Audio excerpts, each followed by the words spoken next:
श्री राधे राधे जी। जय माता दी, जय श्री राम। आज है 13 दिसंबर 2024, शुक्रवार का दिन है और एक बहुत ही सुंदर मैं आप लोगों को बताती हूँ कि मतलब मेरे जीवन में आनंद भर गया जब मैं आज हनुमान मंदिर गई।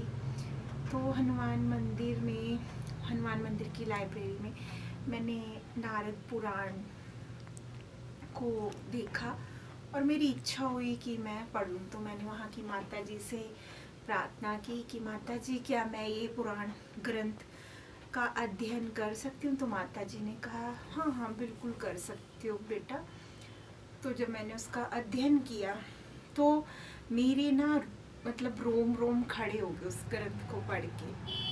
हालांकि 2007 या 8 में मैंने श्रीमद् भगवत गीता का, जिस टाइम श्रीमद् भागवत कथा हो रही थी वृंदावन से लाइव आ रही थी आस्था टीवी पर, तो मैं मेरी मम्मी उस टाइम देख रहे थे।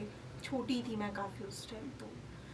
तो जब हम वो कथा देख रहे थे उसमें मृदुल कृष्ण शास्त्री जी, जो बांके बिहारी जी की वो स्नेह बिहारी मंदिर है उसकी सेवा करते हैं, आप जानते हो, बहुत ही विख्यात नाम है मृदुल कृष्ण शास्त्री जी। गौरव कृष्ण शास्त्री जी, जिन्होंने राधा नाम पूरे विश्व में राधा नाम की महिमा का गुणगान किया, जिनका जानते हो आप, भजन भी सुना होगा, किशोरी कुछ ऐसा इंतजाम हो जाए, जुबां पे राधा राधा नाम हो जाए, राधे राधे बरसाने वाली राधे। तो उनके परम पूज्य पिताश्री और हमारे भी जो बहुत ही पूजनीय है आचार्य मृदुल कृष्ण शास्त्री जी के श्रीमुखारविंद से मैंने सुना था कथा में कि जीवन में जब कभी अगर आपको ऐसा कभी मौका मिले तो आप नारद पुराण ज़रूर पढ़ना। उससे भक्ति में आपका जो कहते हैं ना एक पीक तक चले जाते हो, पीक पॉइंट तक पहुंच जाते हैं। नारद पुराण, नारद शास्त्र का बहुत अच्छा है क्योंकि नारद जी तो परम भक्त हैं। नारद जी जिसको मिले, प्रहलाद जी को मिले, उनके गुरुदेव बने, तो उनको भी साक्षात श्री हरि के दर्शन हुए। भक्त ध्रुव जी को के भी गुरु श्री नारद मुनि जी हैं, तो उनको भी दर्शन हुए। तो आज सौभाग्य मिला मुझे नारद पुराण शास्त्र का अध्ययन करने का, बहुत परम सौभाग्य। और उसमें एक सबसे अच्छी श्रेष्ठ बात मैं बताती हूँ।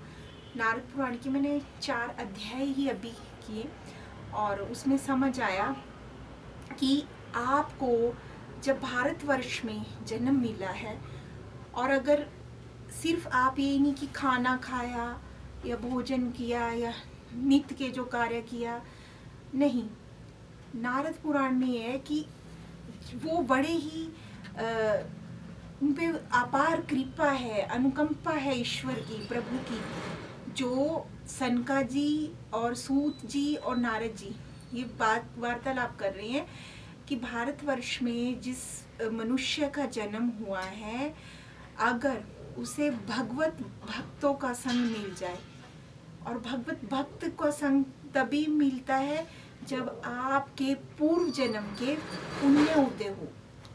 मतलब पूर्व जन्म के जब पुण्य उदय होंगे तभी आप भगवान के परम भागवत भक्तों का संग आपको प्राप्त होगा, सत्संग मिलेगा, और उस सत्संग से ही आपकी जो भक्ति है, भक्ति मतलब वो शिखर तक पहुंचेगी, क्योंकि भक्तों के संग से ही भक्ति होती है।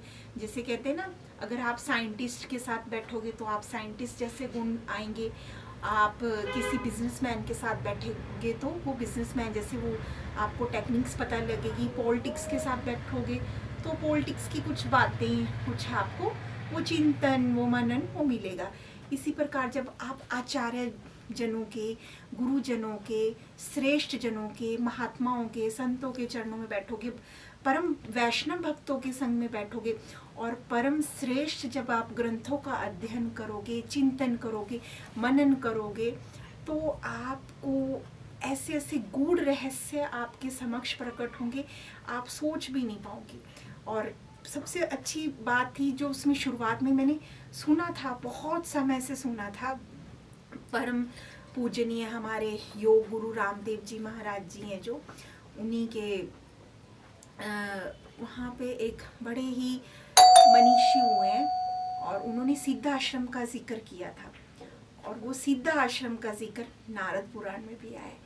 तो सिद्ध आश्रम है वो छुपा हुआ है, और सिद्ध आश्रम में जाने के लिए बड़ी कृपा चाहिए होती है, और वहाँ तक वो अपने आप ही बुला लेते हैं। वो जो परम है वो डिवाइन है, और वो रास्ते खुलते जाते हैं। तो मैं चाहूँगी जो भी भक्त है वो भी नारद पुराण का एक बार ज़रूर अध्ययन ज़रूर करें। श्री राधे।